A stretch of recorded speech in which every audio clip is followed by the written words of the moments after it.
এদিকে চলে আসো রাজগ্রামের ব্রিজটার কাছে, বুঝতে পারছো? রাজগ্রামের ব্রিজটার কাছে আমাদের মাসিরা প্রত্যেক দিন মাছ বিকে। এরকম কত সুন্দর মাছগুলো দেখে যাও তোমরা যখন রাস্তা দিয়ে পেরিয়ে যাবে, ঠিক আছে?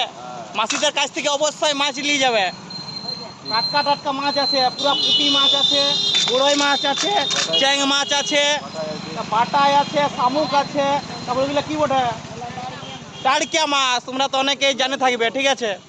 আর কি বলবো, যখন ওই রাজগ্রাম দিকে আসবে তোমরা, ঠিক আছে, ব্রিজটার কাছেই কোনটাতে বসে দেখে লো, এই যে প্রত্যেক দিন পাই যাবে তোমরা টাটকা টাটকা মাছ, নদীর থেকে মাছগুলো ধরে, তাই তো নাকি কাকা?